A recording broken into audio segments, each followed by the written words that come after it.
მოგესალმებით, დღეს პარასკევია და თქვენ პირდაპირ ეთერში უყურებთ ток-შოუ თემას. დღევანდელი ჩვენი გადაცემის სტუმარი გახლავთ ფოთის მერი ირაკლი კაკულია, იგი გუშინ აირჩიეს უკვე ხელმეორედ შეიძლება ითქვას ქართული ოცნების საქალაქო ორგანიზაციის თავმჯდომარედ. ბატონი ირაკლი, ჩვენი სტუდიის სტუმარია და მე აქვე მინდა მაყურებელს უთხრა ის, რომ გარდა იმისა, რომ ისინი პირდაპირ ეთერში უყურებენ ამ გადაცემას, მათ შეუძლია მოусმინონ ამ გადაცემას FM 100 და 5-ზე, რადიო ჰარმონიის ეთერში. დიდი მადლობა იმისთვის, რომ მოხვედით და ღებულობთ გადაცემაში მონაწილეობას. თქვენ უკვე მეორედ აგირჩიეს, როგორც უკვე ვთქვი, ქართული ოცნების საქალაქო ორგანიზაციის თავმჯდომარედ. რას გვეტყვით ამასთან დაკავშირებით, რას ნიშნავს ის, რომ უკვე მეორედ გამოგიცხადეთ ეს ნდობა? პირველ რიგში მოგესალმებით, მივესალმებით თქვენს მაყურებელს. მინდა გითხრათ, რომ ეს იყო ასე იგი კონფერენცია, რომელზეც პოლიტსაბჭოს მიერ იქნა დასახელებული კანდიდატურა, ჩემი კანდიდატურა და ფოთელმა, ასე ვთქვათ, ქართული ოცნების პარტიის წევრებმა დამიჭირა მხარი და უკვე მესამედ იქნა ეს არჩევნები. პირველი იყო 2013 წლის თებერვალში, შემდეგ იყო 2014 წელს და ეხლა უკვე მესამედ არის, ანუ კონფერენციები ტარდება თითქმის ყოველ წელს. დიდი მადლობა მინდა უთხრა ჩემ თანაქალაქელებს, ჩემი პარტიის წევრებს მხარდაჭერისათვის და მინდა უთხრა ჩემს თანაქალაქელებს, რომ იმიტომ ვარ ამ პოლიტიკურ გაერთიანებაში, იმიტომ ვარ საერთოდ აი ამ ჩვენი ქალაქის რეალობაში, ამ პოლიტიკაში, რომ ჩემი საქმიანობით მინდა შევმატო ჩვენს ქალაქს და დავამჩნიო ხელი, რომ ამ ქალაქში იყოს ნამდვილად ისეთი მიღწევები, რომლებზეც ჩვენ ვსაუბრობდით არჩევნებამდე. ანუ ჩვენ ქალაქს დაემატოს ერთი დიდი ფუნქცია, რომელზეც ჩვენ უკვე მუშაობთ და რომელზეც უკვე რეალურად შეგვიძლია რომ ვთქვათ, რომ უკვე დაიწყო მშენებლობა, რომ ტურიზმის განვითარების თემა, ანუ მალთაყვის ბულვარი, ეს არის ერთ-ერთი უნიშნელოვანესი პროექტი ფოთისთვის, ეს არ არის უბრალო ინფრასტრუქტურული პროექტი, ეს არის ქალაქისთვის ერთი მთავარი დიდი ფუნქციის დამატება.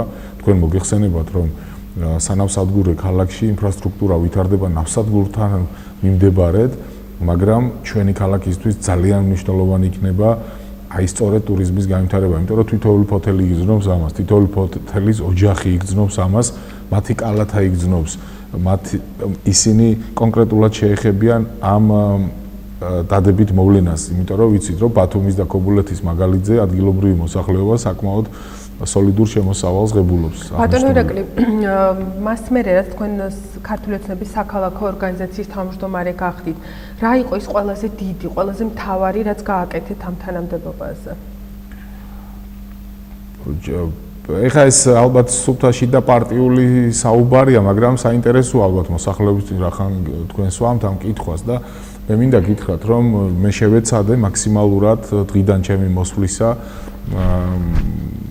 პირველ რიგში მადლობა მინდა უთხრა ჩვენს თანაპარტიელებს, რომ 2013 წელს მე გამომიცხადეს ნდობა.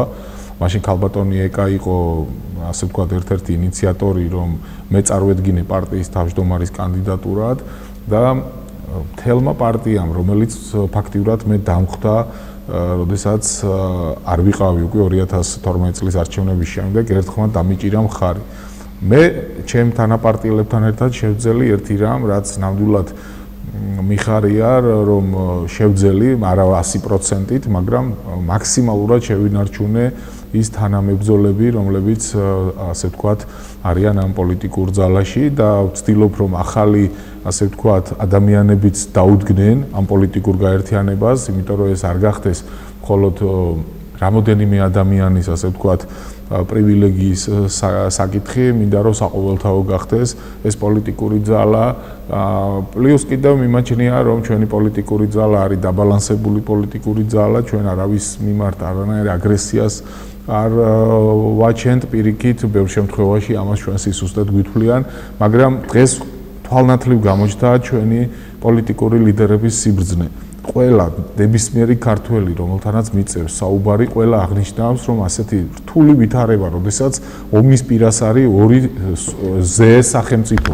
მოდით ასე ვთქვათ, ჩვენი მეზობელი, ჩვენ ალბათ განგებამ გადაგვარჩინა უზენაესმა, რომ ესეთი ხელისუფლება მოვიდა ბატონი ბიძინა ივანიშვილის ხელმძღვანელობით.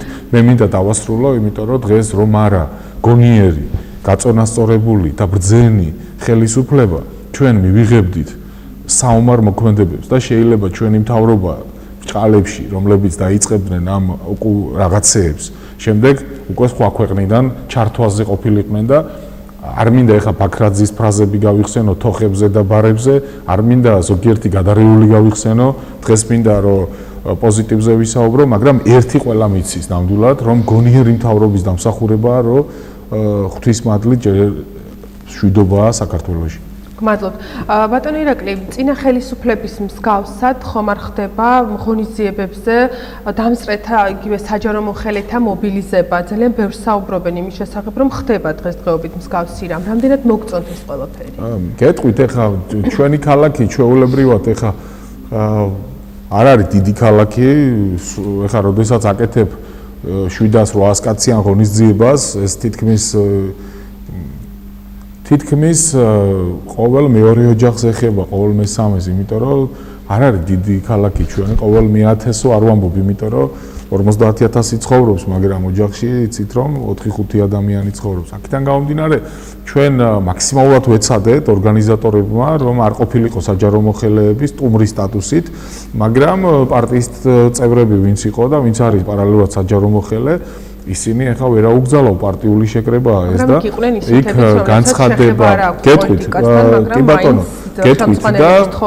გეტყვით რომ ესე იგი განცხადება იქნა დაწერილი ვინც საჯარო მოხელეა რომ ბიუჯეტში ის ერთი დღეც შვებულებით აისახოს მათი იქ ყოფნა. ეს არ იყო თქვენი თხოვნით, ხელისუფლების თხოვნით. ეს პირდაპირ გეტყვით რომ ჩვენ არანაირად პირიქით ვინმეს რომ არ ეფიქრა მართლა აი ანალოგიური თემა არანაირად არც მასწავლებლებზე, არც სკოლის დირექტორებზე ვერც ერთ ფაქტს ვერ მეტყვით თქვენ, რომ სკოლის დირექტორებს ვინმე მთხოვა, ან საერთოდ იყვნენ იქ რესურს ცენტრიდან და სკოლის დირექტორები ვერ მეტყვის ვერავინ. იქ ბრალად იყვნენ. გარდა იმ ადამიანებისა, ვინც ბაღების პედაგოგები იყვნენ, მერის თანამშრომლები და ასე შემდეგ და ასე შემდეგ საჯარო მოხელეები მრავლად არ იყვნენ, მაგრამ იყვნენ, იმიტომ რომ ეს არის მე მახსოვს წინა ხელისუფლების დროს თქვენ ოპოზიციაში ყოფნისას საკმაოდ მწვავედ აკრიტიკებდით და აპროტესტებდით ამ ამბავს. მე ვაკრიტიკებდი იმას, რომ ეხლა ეს ხომ არ იმეორებთ ბატონო ირაკლი? არა, ეს განსხვავდება და მე პირდაპირ გეტყვით, იქ სადამსჯელო რაზმით მოქმედებდა წესები, თუ სკოლის დირექტორს არ გაყვებოდა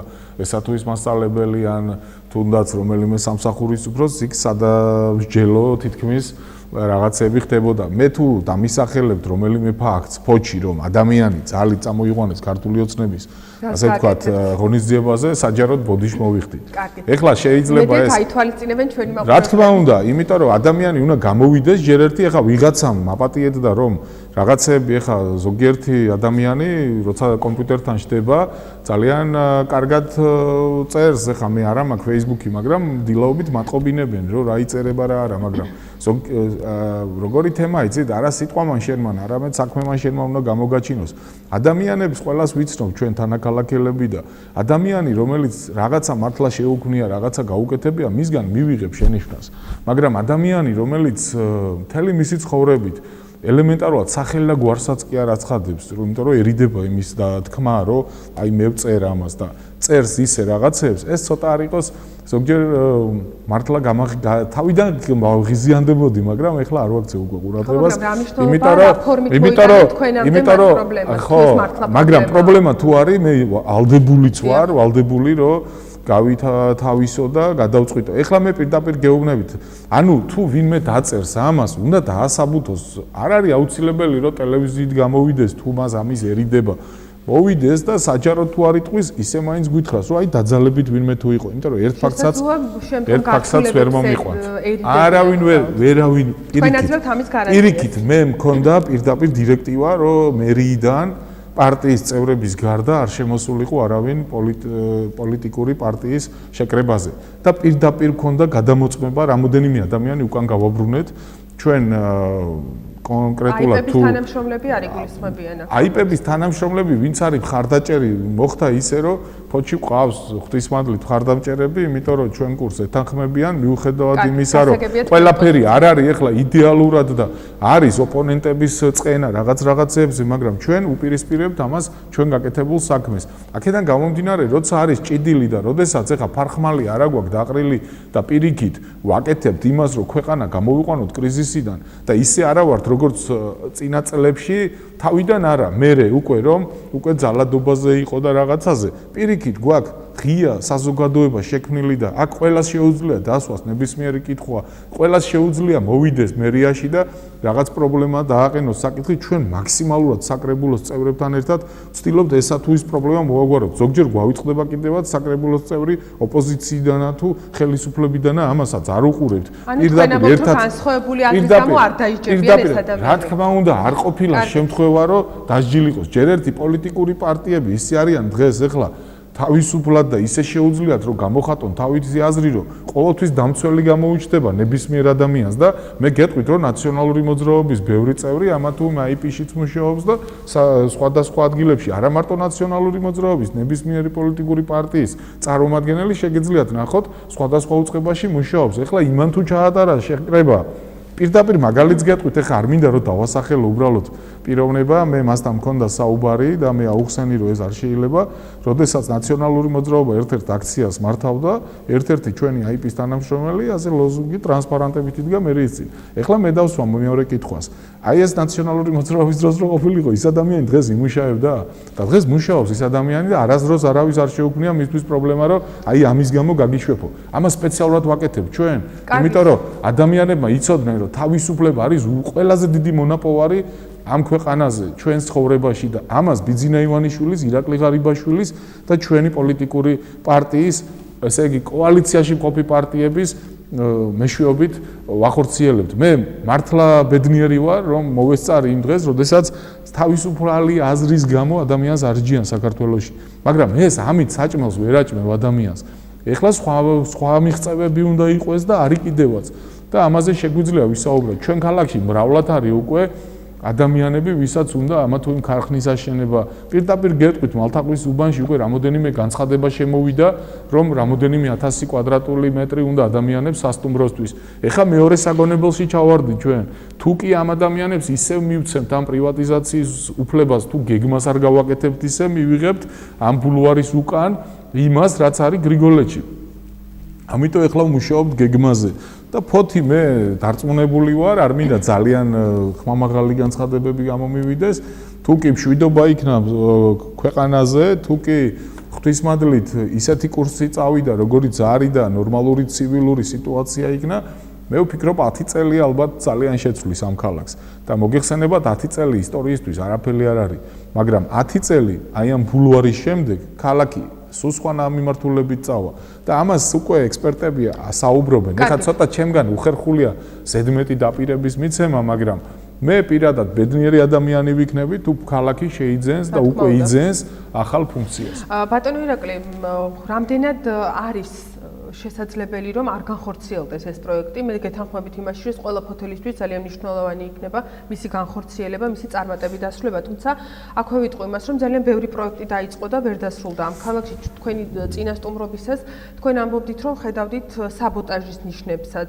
რამდენად არის ანალოგიური რამე მოსალოდნელი? ხომ არ შეიძლება ვთქვათ ესე სანატრელი პროექტი თუ შეიძლება ესე ვთქვათ, ერთ დღეს შეჩერდეს და თქვენ რიგი სტუმრობისას მითხრათ, რომ იცით რა, კი ვაპირებდით, ძალიან გვინდოდა, მაგრამ არის საბოტაჟი და არ განხორციელდა. კი ბატონო, მე გეტყვით თქვენ პირდაპირ, ჩვენ ახლა არავინ არ მოსულვართ აქ, მერი ადრე არ ყოფილვარ და პირდაპირ გეტყვით, რომ აი ყველა კანონმდებლობასაც მშენებლობის ნიუანსებშიც ჩავდივართ და უკვე ისეთ რაღაცებს ვსწავლობ, რომ აუცილებელია მერისთვის, რომ იცოდეს და ერთ-ერთი რაც რამოდენიმე თვის წინ გავითავისე ჩვენ ეს იყო საკათედრო კომისიამ, რომ ავანსირება ანუ არის ესეთი მცნება, ავანსის გაცემა, ამაზე უარი ვთქვით და სწორედ მივიღეთ ის რაც მივიღეთ. მართალია 4 თვე გაგრძელდა მალთაყვის პროექტის გამარჯვებულის გამოვლენა, მაგრამ კომპანია, რომელმაც გამარჯვება მოიპოვა, უკვე მილიონი ლარის სამუშაო შეასრულა, მან უნდა შეასრულოს 1,500,000 ლარის სამუშაო.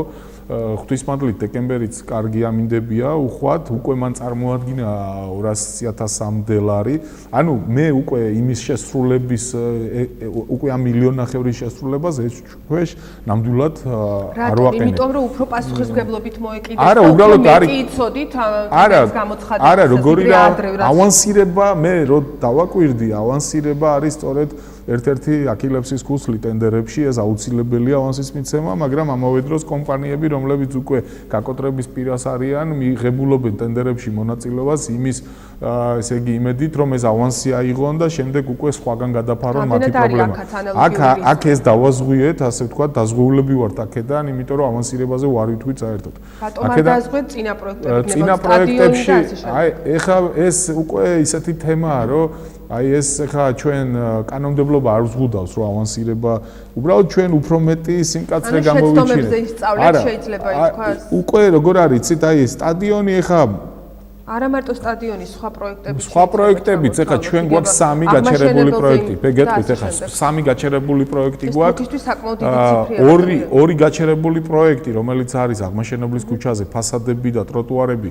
ჩვენ უკვე ხელი მოვაწერეთ ერთ პირთან მოლაპარაკებით კომპანიასთან, რომელსაც უყურებთ უკვე ერთი წელია თითქმის, რომ ესე იგი რუსთაველის რკალს აკეთებს და ეზოებს და მე ვფიქრობ, რომ საკმაოდ ნორმალურად აკეთებს, აქედან გამომდინარე მასთან დავდებით ხელშეკრულება და ჩვენ 1 თებერვლამდე უკვე გეგმავთ, რომ დამთავრდეს ეს ორი ყბადაღებული თემა. რაც შეეხება სტადიონს, არ გავჩერებულ ვართ ამ თემაზე, მიუხედავად იმისა, რომ გარანტორი არის Point Bank-ი ერთ შემთხვევაში და მეორე შემთხვევაში უფრო ადრე, ანუ 2 წლის წინ, რომელიც პირველ კონტრაქტორთან არის RD სადაზღვევო კომპანია, ორივესთან სასამართლო დავები გვაქვს.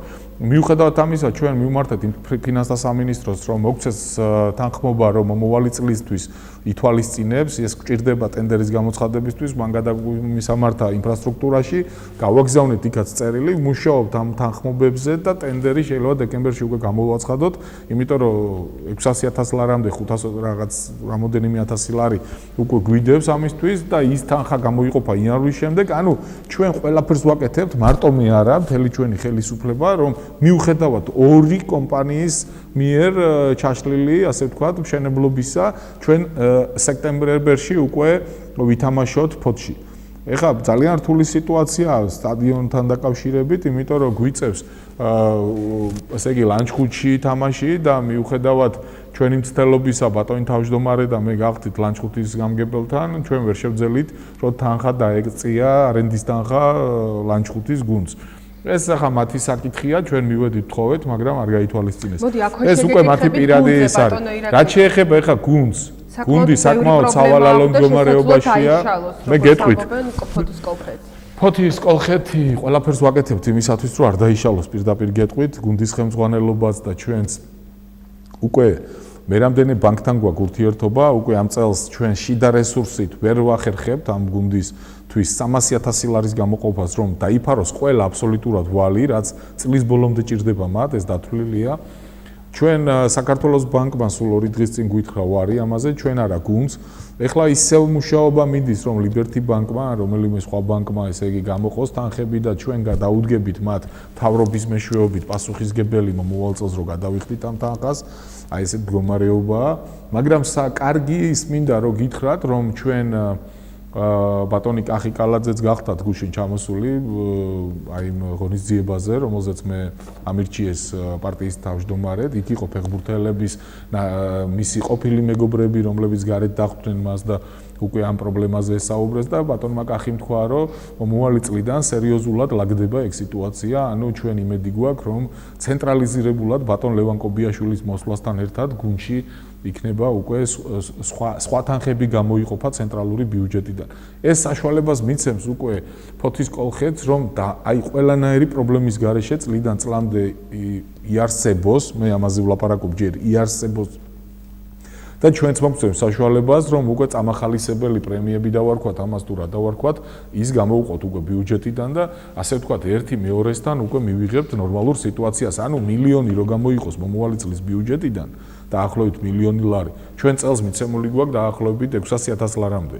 მაგრამ არ არის ეს საკმარისი მილიონი რო ბიუჯეტიდან გამოიყოს მომავალი წლისთვის ჩვენ პლუს კიდე რაღაცებს გამოვყობთ 400.000 გვიდევს ახლა ბიუჯეტი მომავალი წლისთვის მაგრამ თუ ბანკში სესხი ვერ ავიღეთ იანვარში მოგვიწევს იმ 300.000 ლარის დაფარვა ანუ დეტალებში გიყვებით ახლა ფინანსურად რა მდგომარეობაა ფოთის ეხლა დღეს თეატრში ვიყავი მსახიობებს შევხვდით მოდით ჯერ ფეხბურთზე ვითამაშოთ ბატონი ირაკლი ინტერნეტში ამ ვკითხულობდი რამდენიმე დღის წინ ფოთის კოლხეთის ადმინისტრაციის ანუ ერთ-ერთი ხელმძღვანელი ჟურნალისტებს საუბრებოდა და ის ამბობდა რომ ფოთის ხელისუფლების წარმომადგენლებს ფეხბურთი არ უყვართ გიყვართ ფეხბურთი და რა თქმა უნდა ეხლა მე კოლხეთი შეუნარჩუნოთ ქალაქს მე რა თქმა უნდა ეხლა მიყვარს ფეხბურთი და მე ვფიქრობ რომ ეს იმ ადამიანის პირადი რაღაც მოსაზრებაა მე კიდე ერთხელ ვამბობ არ მინდა აყვე ახლა რაღაც განაცხადებას, მე გული მწყდება უბრალოდ რომ ეს ადამიანი თვითონ ფინანსდება ფოთის კოლხეთის გუნდიდან და მე მას მიუხედავად იმისა, რომ ის დაინიშნა რამოდენიმე თვეა, საერთოდ არც მინახია გუნდში ეს ადამიანი თბილისიდან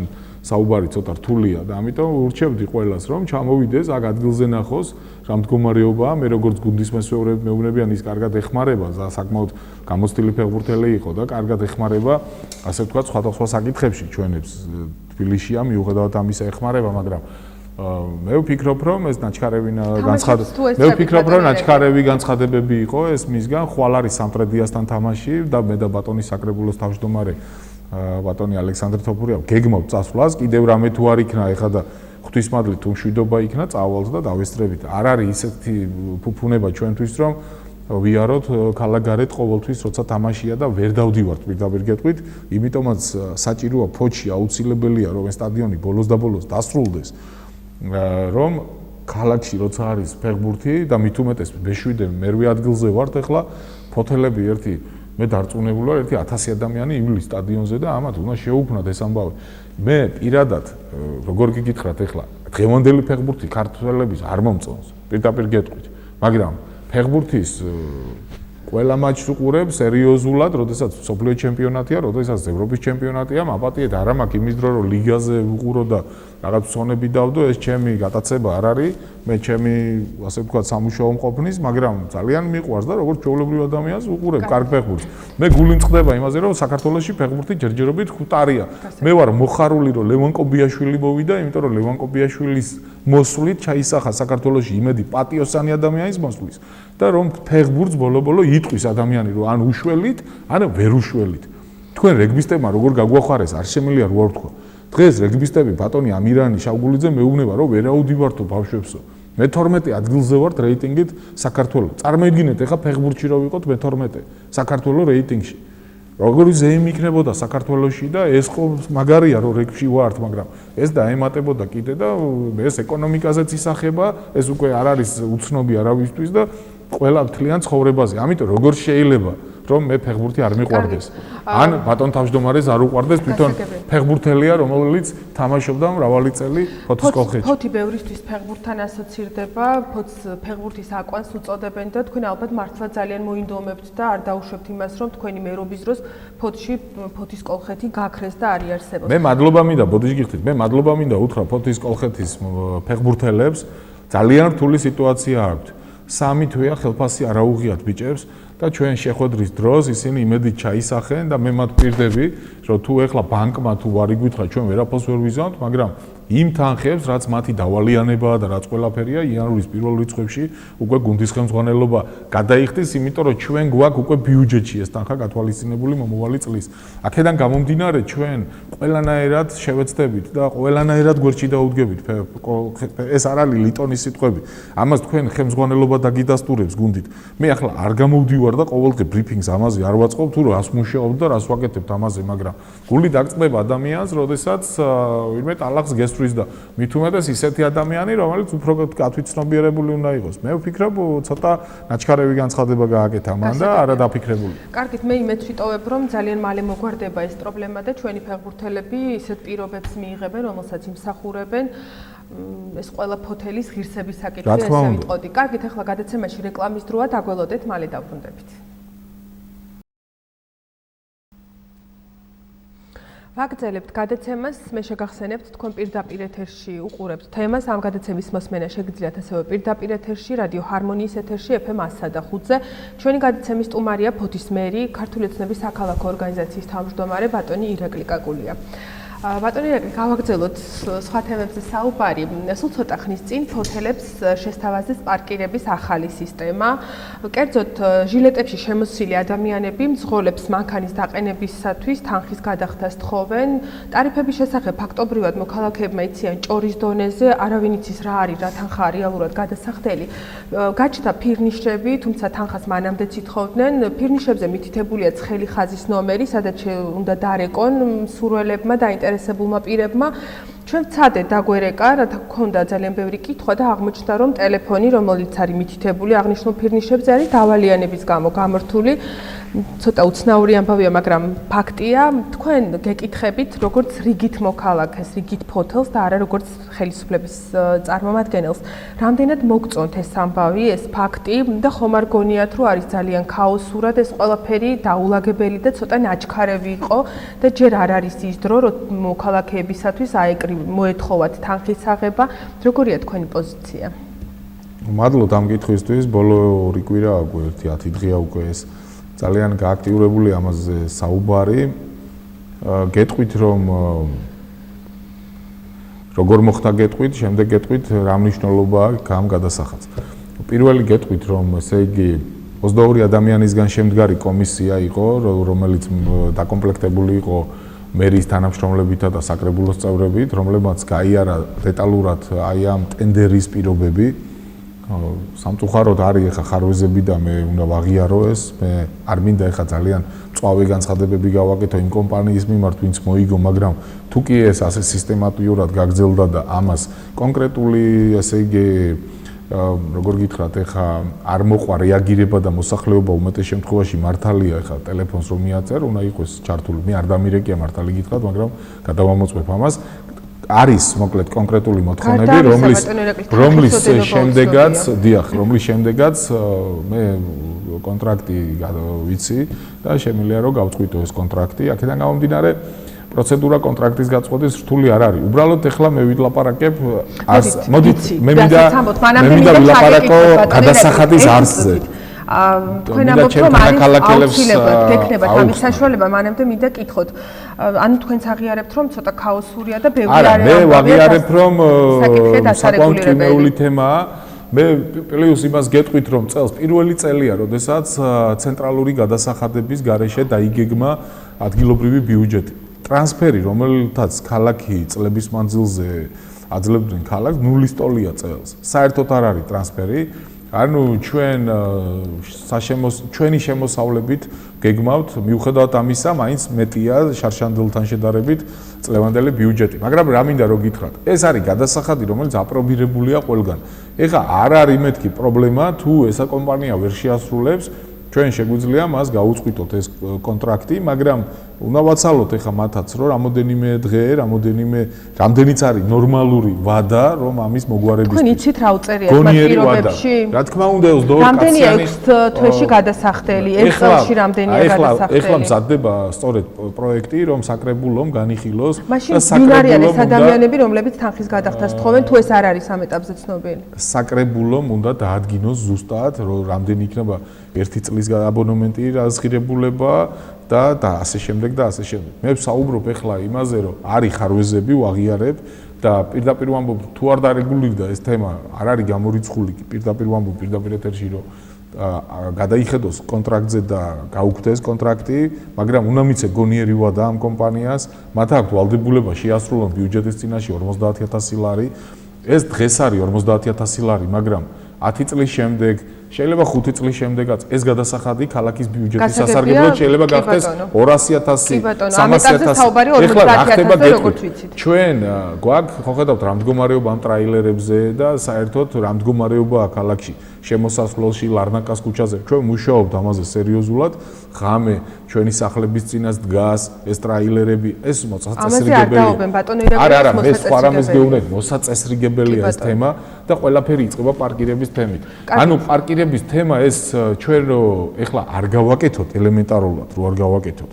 ესეც არ არის თლაც სწორი, რომ აი პარკირება ქალაქში ეს არ არის ცუდი ინიციატივა, თუმცა ქალაქში წლების მანძილზე მოდით ყველა ჩვენთაგან მოვიცით თელმა ქალაქმა წერეზე არის მანქანების ბაზრობა ლამის გაკეთებული და არ არის პრობლემა იყვეს დგას მანქანები და ყიდიან მანქანებს ხო ამ დუხჭირი პირობებში ფოჩი ღვთისმადლით იყიდება ეს მანქანები და არიან დღეში რომ 1 ლარი გადაიხადოს ამ მანქანამ და ბიუჯეტის სასარგებლოდ გადაიხადოს ამაზე წინააღმდეგობა მე მგონი არ უნდა გაწიოს არა ბაზრობას არ გძალავს პარკირების წესი ბაზრობა ეხლა იქ როგორ გითხრათ ეხლა იქ თუ გადაიხადე გადასახადი ის დადგება და ღიური უნდა გადაიხადოს ამის გარდა ბაზართან იყო მომკრებები რამოდენიმე მე რატო დავიწყე ამ თემის შემეძლო ეს გადამედო თაროზე შემომედო მაგრამ ბაზარში ფული მაინც გროვდებოდა ბაზარში ღიური როგორც მე მეუბნებიან პირდაპირ გეტყვით 300 ლარი გროვდებოდა დაახლოებით 500 ლარამდე ეს ბიუჯეტში არ მოდიოდა ეს თანხები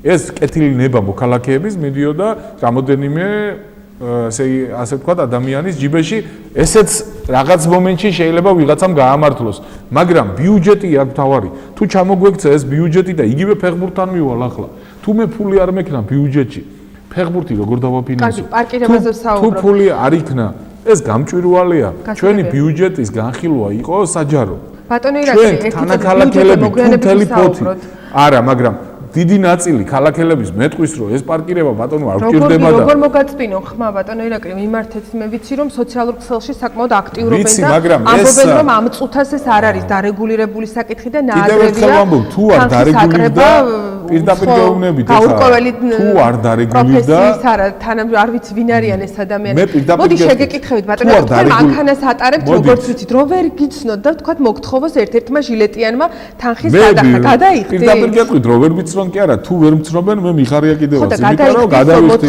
გადავიხდი მე არ გადავიხადე კანონი დავარღვიე თქვენი სად ნუ ეხლა თქვენ და იმ კომპანიამ უნდა არგვიოს იმ კომპანიამ უნდა შემოგვიტანოს 50000 ლარი ბიუჯეტის სასარგებლოდ მაგრამ მათმა გონია კი არა ვაღიარებ ამას და მე თვითონ ვაკვირდები მეთქი გონივრულ ვადას მივცემ ამ კომპანიას თუ ამ კომპანიამ გონივრულ ვადებში ვერ შეასრულა ის ვალდებულებები რაც უწერია პირდაპირ ეთერში ვამბობ და როდის იწურება 22 ადამიანი მონაწილეობდა ტენდერის პირობებში ერთი წუთით 22 ადამიანი შეკრებილი იყო და მონაწილეობდა აი ამ პარკირების თემაში აქ იყო საკრებულოს წევრებიც და მერიის აპარატიც შევკრიბავ ამ ადამიანებს და ამასთან ერთად უკვე გამივიღებთ გადაწყვეტილებას სრულდება თუ არ სრულდება რაც მე ახლა მომდის ამბები მოსახლეობიდან აქ უკმაყოფილობა მივიღე მარტო ჯერჯერობით და თუ ეს უკმაყოფილობა უფრო მეტი იქნა ვიდრე ის 50000 რომელიც უნდა ბიუჯეტში მე ხალხის სასარგებლოდ უნდა დავხარჯო მაშინ უკვე სასტორზე დადგება და უკვე სხვანაირად იქნება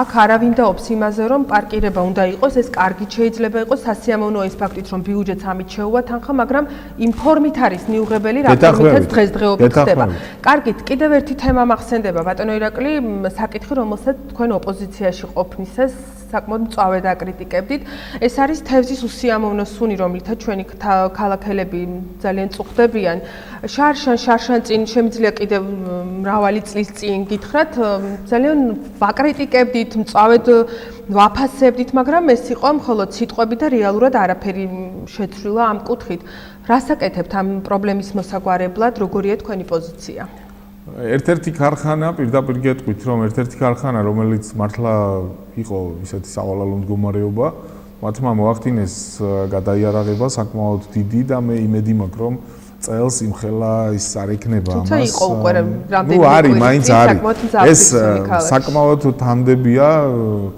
მათ დაახლოებით 2.5 მილიონი ლარი შემოაქვთ ბიუჯეტში და ეს თანხა მე გეტყვით რომ ყველაფერი არ არის რა თქმა უნდა და ამის ხარჯზე ეხლა მოსახლეობას ვერ მომწამლავთ მაგრამ უმეტესობას ესე იგი ქარხნების უმეტესობა არის ქალაქ გარეთ ესე იგი თუ დავაკვირდებით ისინი ნაკლებ ზიანს აყენებენ ამ ხრივ ერთ-ერთი ეხლა არ მინდა რომ დავასახელო და მართლა უდანაშაულობის პრეზუმპცია დავარღვიო იმიტომ რომ ახლა 4 ქარხნიდან ერთი რომ დავასახელო არ ვიქნები მთლად მართალი მე რასაც უყურებ ეხლა ამ ბოლო დროს ეს არის ცუდი რომ ზოგიერთ კომპანიას გადააქვს ეს თვითონ თევზი ღია მანქანებით. ანუ არის კომპანიები, ვისაც აქვს ძვირადღირებული მანქანები ჩამოყვანილი და იმით აკეთებს ტრანსპორტირებას, არის კომპანიები, რომლებიც უბრალოდ თვითმცლელებით გადააქვს. აი ამას უკვე მე ნამდვილად შევეწინააღმდეგები, ნამდვილად ჩვენი ესე იგი იმით შესაბამისი ორგანოებით დავინტერესდები და ჩვენ თუ აღნიშნულზე ჯარიმასაც გამოვწერთ.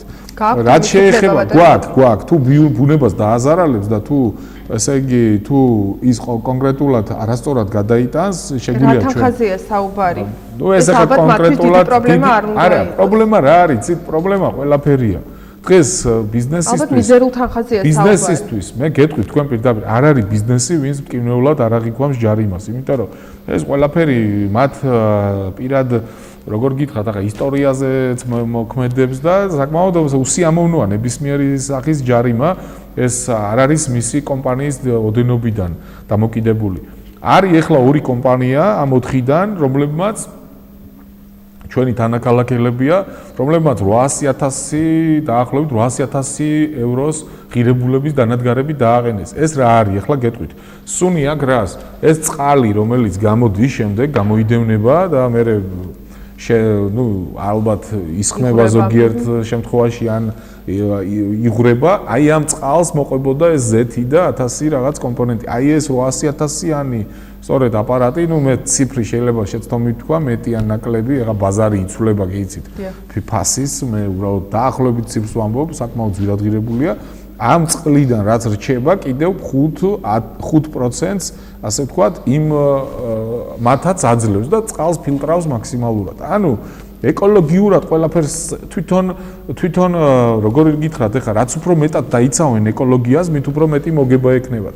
და აქედან გამომდინარე, ეხა ისინი ერთი ქარხანა იყო, რომელთანაც მართლა იყო პრეტენზია და მოსახლეობამ ჩვენი ვათიცის, ვინც გარშემო ცხოვრობს, რომ არ ღვევდნენ, დღეს გადაიარაღება მოახდინეს, მე იმედი მათ, რომ წელს სუნი ნაკლები იქნება. თუ არ იქნება სუნი, მეც მოსახლეობის გვერდით ვარ. მე ამ ხალხის არჩეული ვარ და ეხლა ყველაფერს ვიზამ იმისთვის, რომ აი ეს მინიმალიზაცია მოხდეს აი ამ სუმის. ბატონო ირაკლი, მერის ვაკანტურ თანამდებობებზე საჯარო მოხელეთა ტესტირება იგეგმებოდა, არა მარტო ვაკანტურ თანამდებობებზე, ზოგადად ტესტირება იგეგმებოდა, თუმცა არ ჩატარდა ის. იგეგმება თუ არა მომავალში მისი ჩატარება და რატომ გადაიდო? კიდევ ერთხელ ავხსნი და მე მithქვია კიდევაც. ყველგან ჩატარდა თითქმის და რატო ფოთშიო? ფოთში 2013 წელს ბატონი დავით სარსანიას მერობის პერიოდში ჩატარდა სწორედ ის კონკურსი, რომელიც ეხლა ყველგან ტარდებოდა სხვადასხვა რაიონში.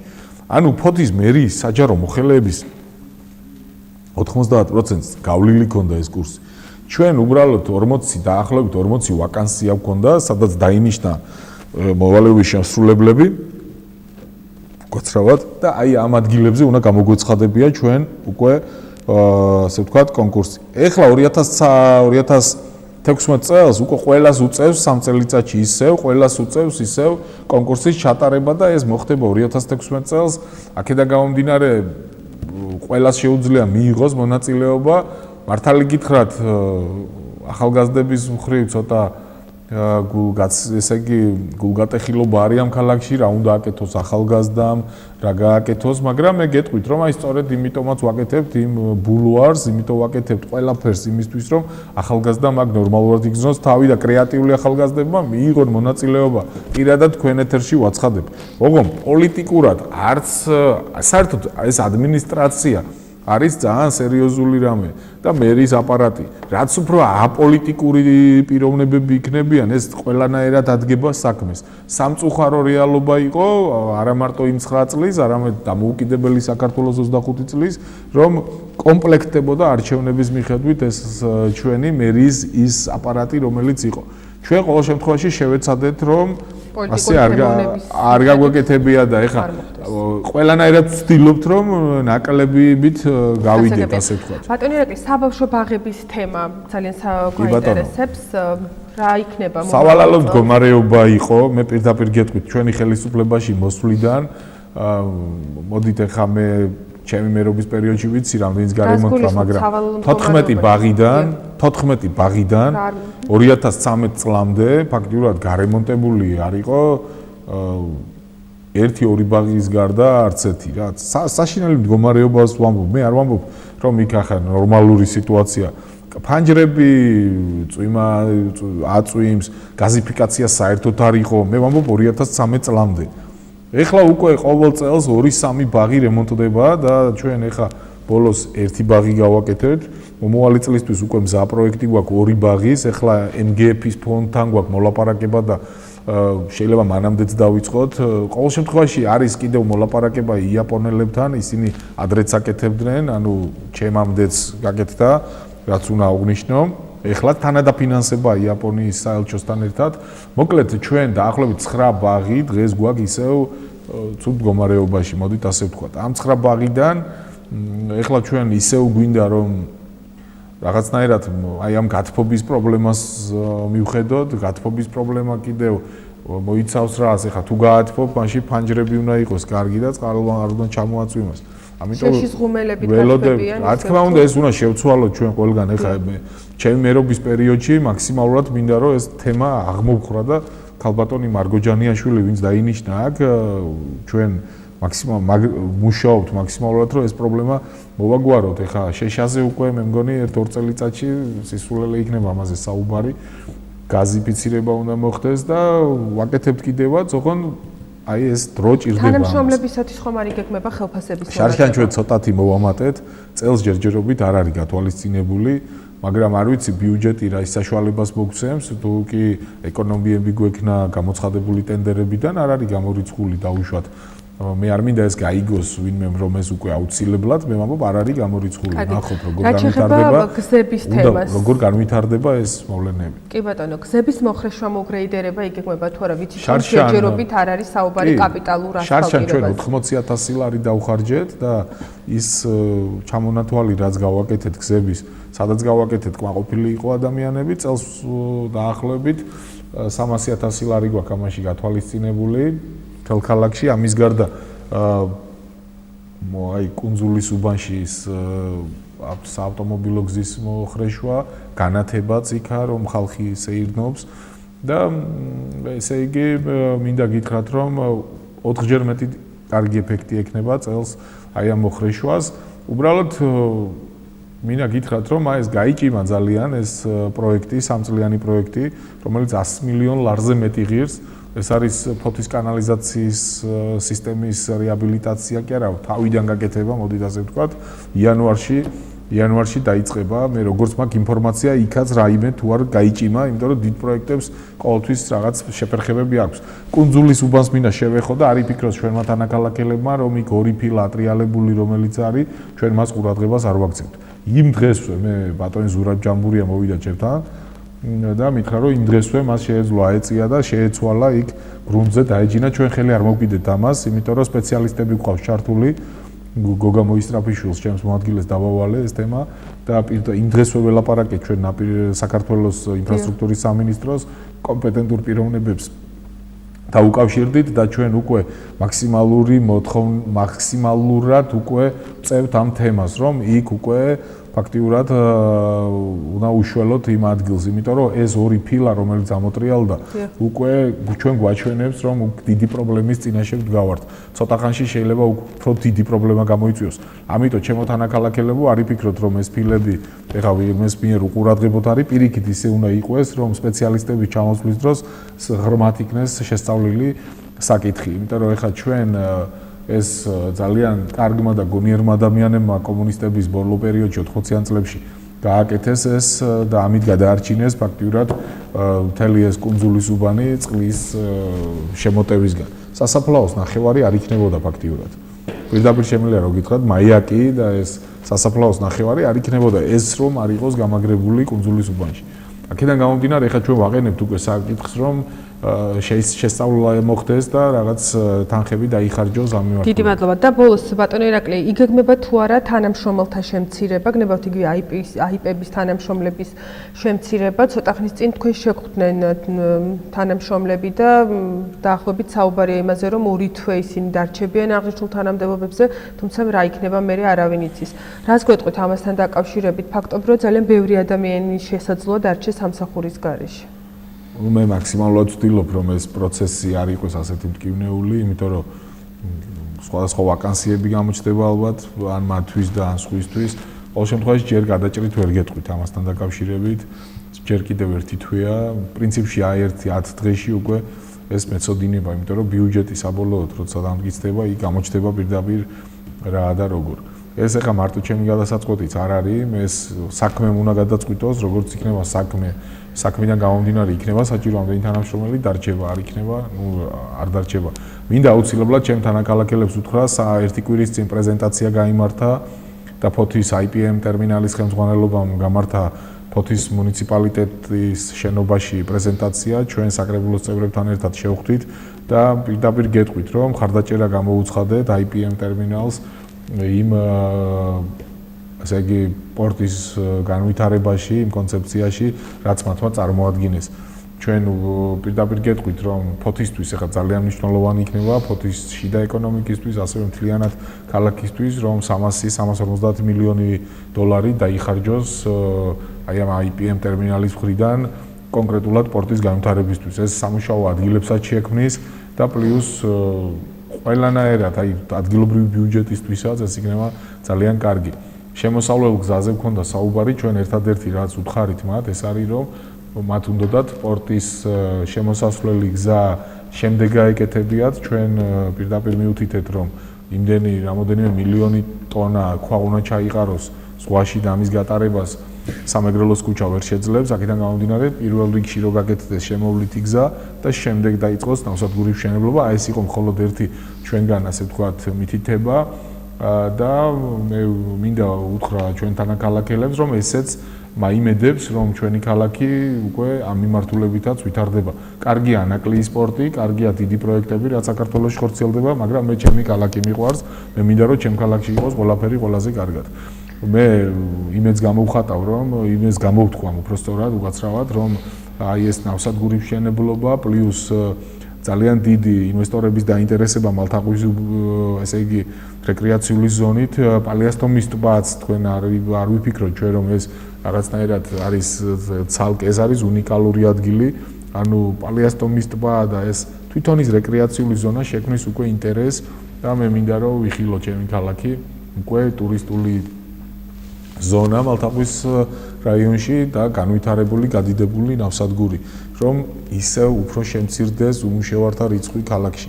რაც შეეხება ახლა იმ მტკივნეულ საკითხს არ მინდოდა მეთქვა, მაგრამ ყველგან ვლაპარაკობ, რომ ეს არ არის მარტო ჩემი პრობლემა, მთელი ჩვენი ქალაქის პრობლემა, ამდენი უმუშევრობის ფონზე ძროხების თემა, მე დავათვლევიე და ძალიან გამიკვირდა. დაახლოებით 10-დან 14000 ძროხამდეა ფოთში და უკვე არ ვიცი, ნუ არის ამის საშუალებები მუნიციპალიტეტებს თხოვე და მიუხედავად იმისა, რომ ეხლა ძალიან მწვავე საკითხია და აი ვერ მოვაგვარე ბოლომდე 1 წელია მერი ვარ, მაინც მინდა რომ ჩემ თანაკალაკელებს იმედი უთხრა, რომ ეს საკითხი მოგვარდება. მაპატიეთ ყველა მის დარგეთ თქვენ სახლის წინ ნარგავი და ძროხამ ასე ვთქვათ დაგიზიანათ, მაგრამ მე დამერწმუნეთ მარტომი არა ვარ დამნაშავე, ის ადამიანები, ვინც ჩვენი თანაკალაკელები ჩვენს გვერდით მუშაობენ, ჩვენ გვერდით არიან და დილით გამოუშვებენ ბატონო ფოთის ცენტრში ამ ძროხას, ესმის რომ ოჯახი უნდა არჩინონ, მაგრამ ქალაქის ცენტრში გაუშვებენ ძროხას და მე ისე უკან მიიღებენ თითქოს რომელიმე სოფელში ცხოვრობდნენ, ეს არის ყოველად დაუშვებელი და დამიჯერეთ რომ მარტო ქალაქის მერი ერთი ვერ იზამს ამას, ფულიც გამოვყავით, ყველაფერი გავაკეთეთ, ეხლა უკვე ვფიქრობთ სპეც მას ჯგუფი უნდა შეუქმნათ, რა ვიცი მე, შტაბი უნდა შეუქმნათ ამასთან დაკავშირებით და კიდევ ერთხელ ჩემო ფოთელებო, ძვირფასო ფოთელებო, ბოდიშ გიხდით, ვისაც რომელიმე ნარგავი გაგინადგურათ ამ საქონელმა, იმიტომ რომ ვერ მოვახერხეთ, რომ 1 წელია მერი ვარ და 2 მიმართულებით ვიმუშავებ და ვერ მოვახერხეთ. ეხლა მომავალი წლიდან ახალი მიმართულებით ვიმუშავებთ, რაც აპრობირებული მეთოდი იყო, ისევ იმას დაუბრუნდები, გამოვაცხადებ ტენდერს და უკვე ტენდერში გამარჯვებულს შევუწყობთ ხელს მუნიციპალიტეტებით. აი ეს უფრო შედეგს მოგცემს ალბათ. კარგი.